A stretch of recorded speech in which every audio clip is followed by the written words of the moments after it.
So, autumn is in the air. You can see the trees along the bank of the river are starting to turn. And the autumn olives, and invasive, are nice and ripe. Maybe I give them another week or so. But you can pick these things and make a pie. You can have a lot of fun with these things. They're pretty tasty if you're on a riverbank and you're fishing. Just grab a handful and come off in a bunch. These aren't that bad for ripe. And they're a little on the sour side, but not that sour. You got these things sit. They don't get nailed by the birds. They're gonna get really nice. Maybe like a blueberry, like a wild blueberry. That's what they taste like. But they are invasive. It's a regular invasive display here. We got autumn olive getting attacked by bittersweet. Now bittersweet doesn't do anything for us except for like fill our woods with vines and make getting to the bank of the river almost impossible.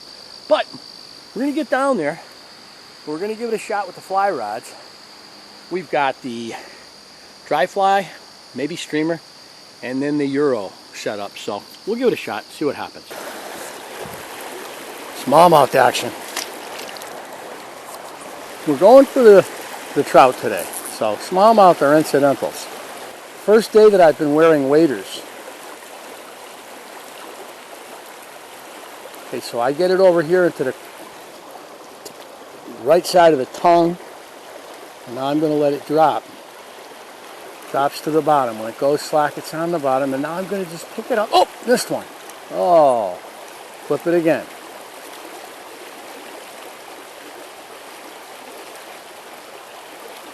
So it goes swinging across the current.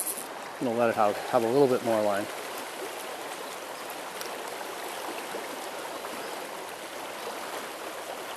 And right there it's going to drop. When it gets out of the current, unless it gets caught on one of those leaves, it'll drop to the bottom. I think that caught on a leaf. I'll tell you, the water's got to be 67. It's gotten cold quick, even though we haven't had rain, like I say. Those cold nights have cooled it right down.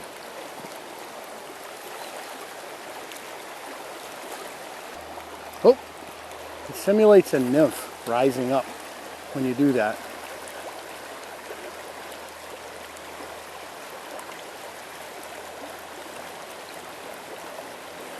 Because these things are attached to rocks and sticks or just laying in the sand on the bottom. These little nymphs, when they get to that cycle where they're gonna become adult, they let go of their little hold down there after metamorphosis and they float up. And then they're very vulnerable.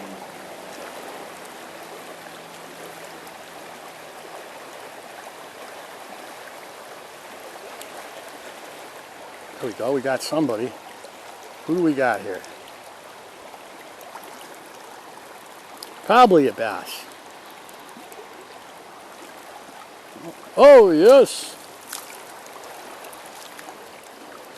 You thought you had me fooled. You thought I would think you were a trout, but I knew you were a bass. Although you fought with your head down for a little while. So I thought you might have been a brown. Yes.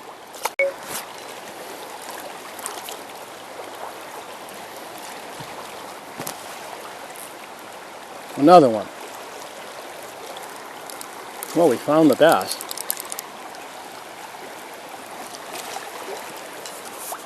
He took the top fly.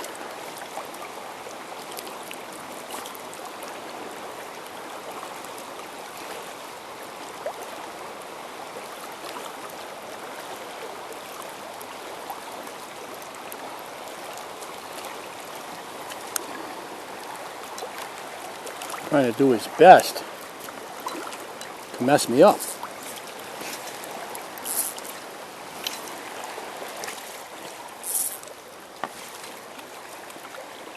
So I cast to the edge of the bubble line on the other side and I let it go down.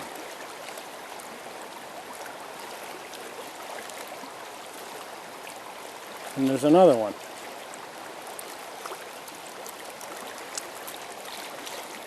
Incidental bycatch. I'm going for trout here. What are we doing? What are you doing to me? He's on the bottom fly. He's off. So you can see there's a ball of bass over there, and it's not like the trout and the bass are separate, as you might have noticed if you watched any of my diving videos. They can be in the same spot, although the bass usually like less current. It could be trout right on the edge here.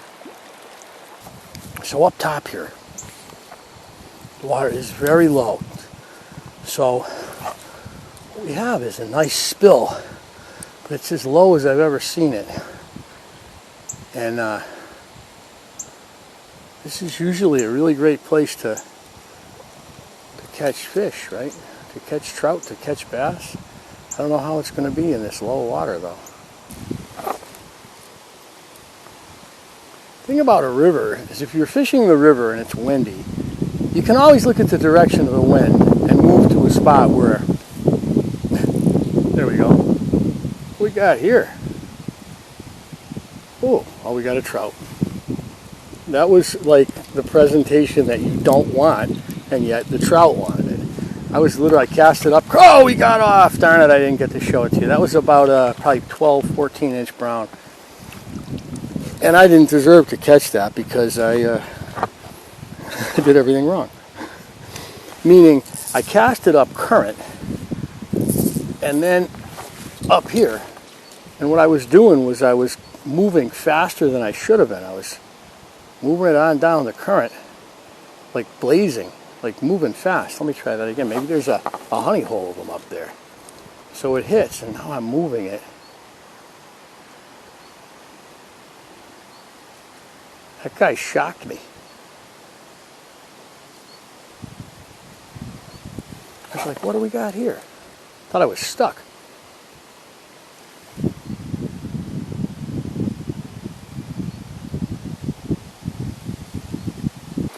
So I'm up on the bank and I'm looking down. And I'm gonna pop a couple right here along the edge.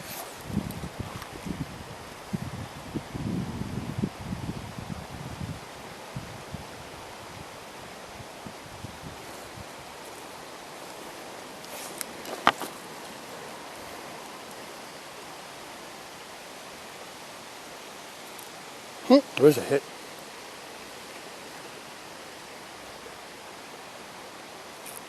Oh, there's another hit, and I should have caught it. Like a dope, I did not. Oh, that makes me mad. That was probably a trout. What am I doing? It's like you have to match the current with, like I'm lifting the pole. Keeping the nymph moving just a skosh. Maybe a little faster than the current.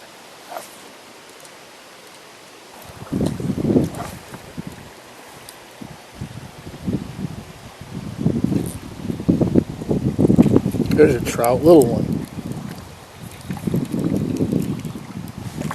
Or a fall fish. No, it's a little brown.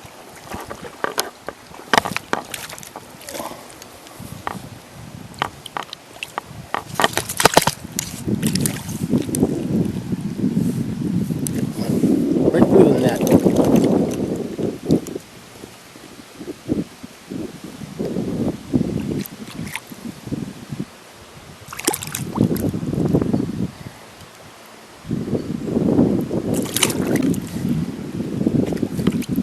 Well, that's what we're after. None the worse for wear. But he went right through the net, little guy. They go right through the net sometimes.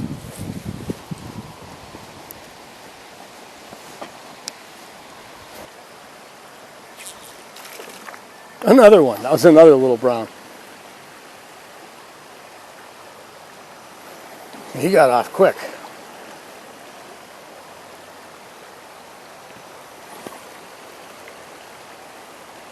Cast and lift. That's what you're doing here when you're in a run like this. You cast, it hits the water, you lift. So you keep it just ticking the bottom. Cast and lift. We're only looking at a foot of water. So the result is you got to kind of sneak along. And I'm making little side steps. Every cast I do a little side step. Now I'm going to stop for a second because I got a good drift on the other side. You can see there's a little deep water there, and I can cast where I just did and let it filter down in. There might be something better there because there's more depth. There's another one right in the same spot. And I'm not really casting, I'm just flicking. But it's all about one motion. You can watch my shadow, you can see what I'm doing here. Bringing it through, just leading it, keeping it moving. Trying to match the current. Now I'll let it swing here. I'm going to just let these guys swing. Sometimes a swing will be good every once in a while. I typically don't like to do that. Now, right over the top. Right where I want it.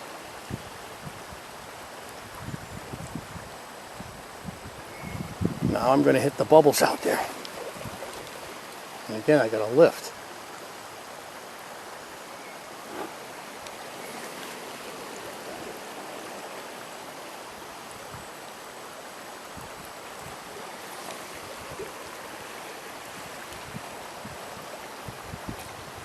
There's another one. A little guy. Oh yeah, I'll get him off quick. We'll not even try the net. He's too small. There he goes. He got off right there. Awesome. Well, he found the little guys.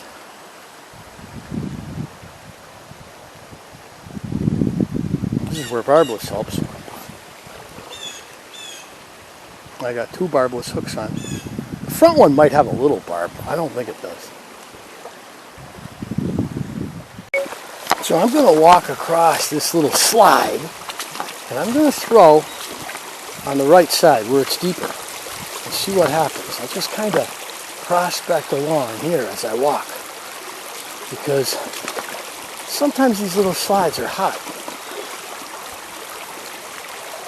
Oh, I just saw somebody come up out of the water over there. Oh, there he is again. Could be a bass.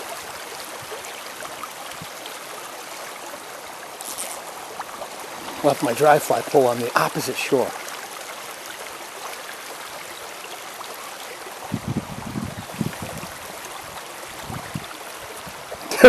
One banged it right away. Beautiful river, isn't it? Beautiful? So pretty. The colors in this river are just something else.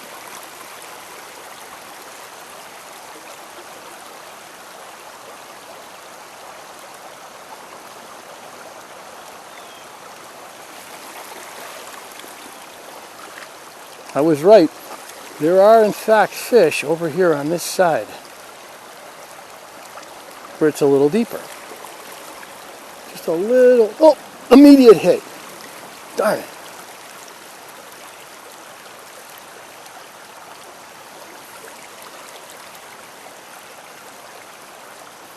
Another one.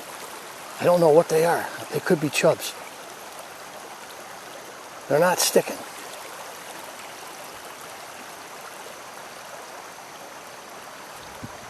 There we go. Oh, it's one of them.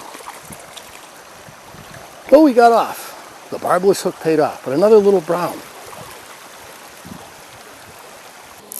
So, when I got here, I looked up the river and a good sized brown came out of the water. I wasn't able to hook him. I didn't even take a look at it, but I'm here now as I'm leaving. Just run this Adams over the top of this run to see if he will cooperate. That was a decent drift, and he did not cooperate. He might have moved up the run. He might be up there now.